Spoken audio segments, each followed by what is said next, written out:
Hello, you are watching Shalom World News. I'm David Kerr from Lansing in Michigan, and these are your latest news headlines from around the world. A new report suggests that hate crimes against Christians are on the rise across Europe.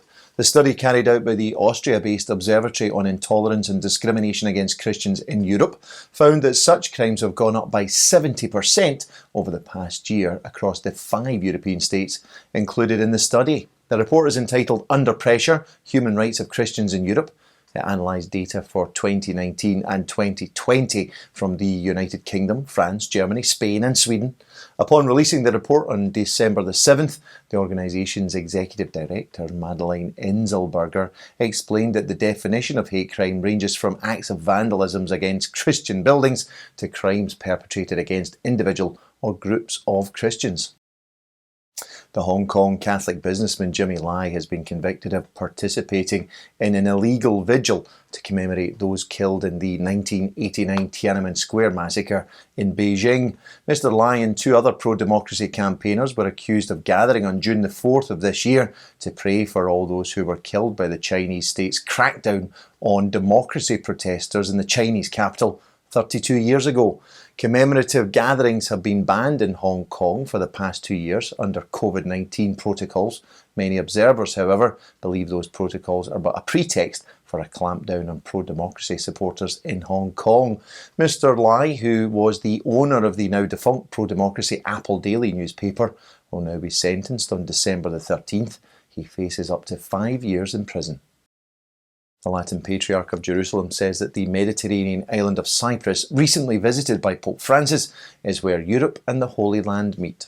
Patriarch Pier Battista Pizzaballa made his comments in an interview with the Italian language news agency Assi Stampa.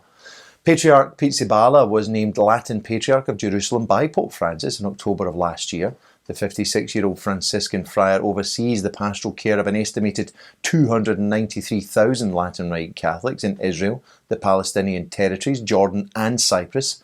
Cyprus has a predominantly Eastern Orthodox population of 1.2 million, with a Catholic minority of around 10,000 souls. The largest church on the Arabian Peninsula has been consecrated. The church in question is the new Cathedral of Our Lady of Arabia in Bahrain. It was consecrated on December the 10th by Cardinal Luis Antonio Tagli. He's the prefect of the Vatican's Congregation for the Evangelization of Peoples.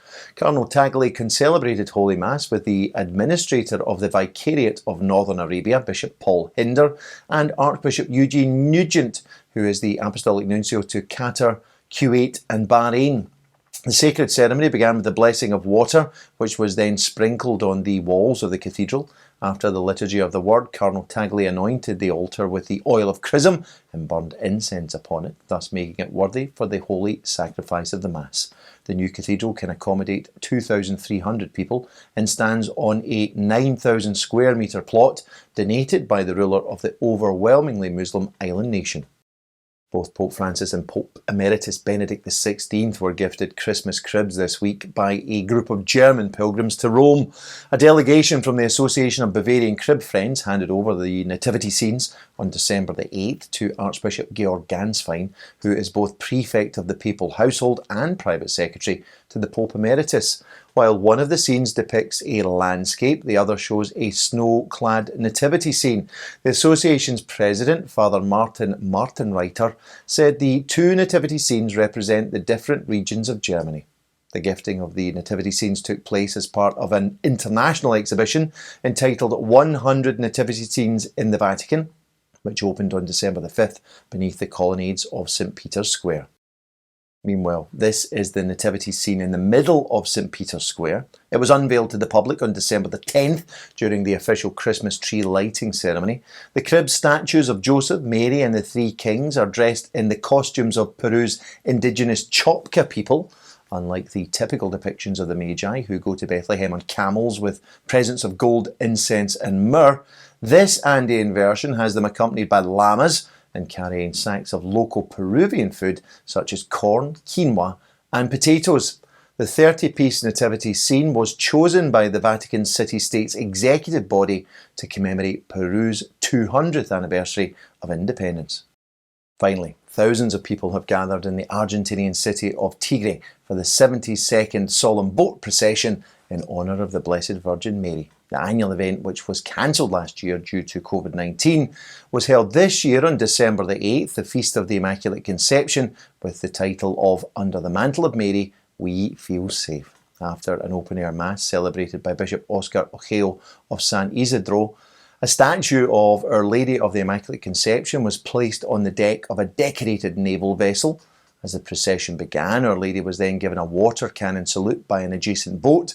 She was then accompanied along the waterway by a large and faithful flotilla.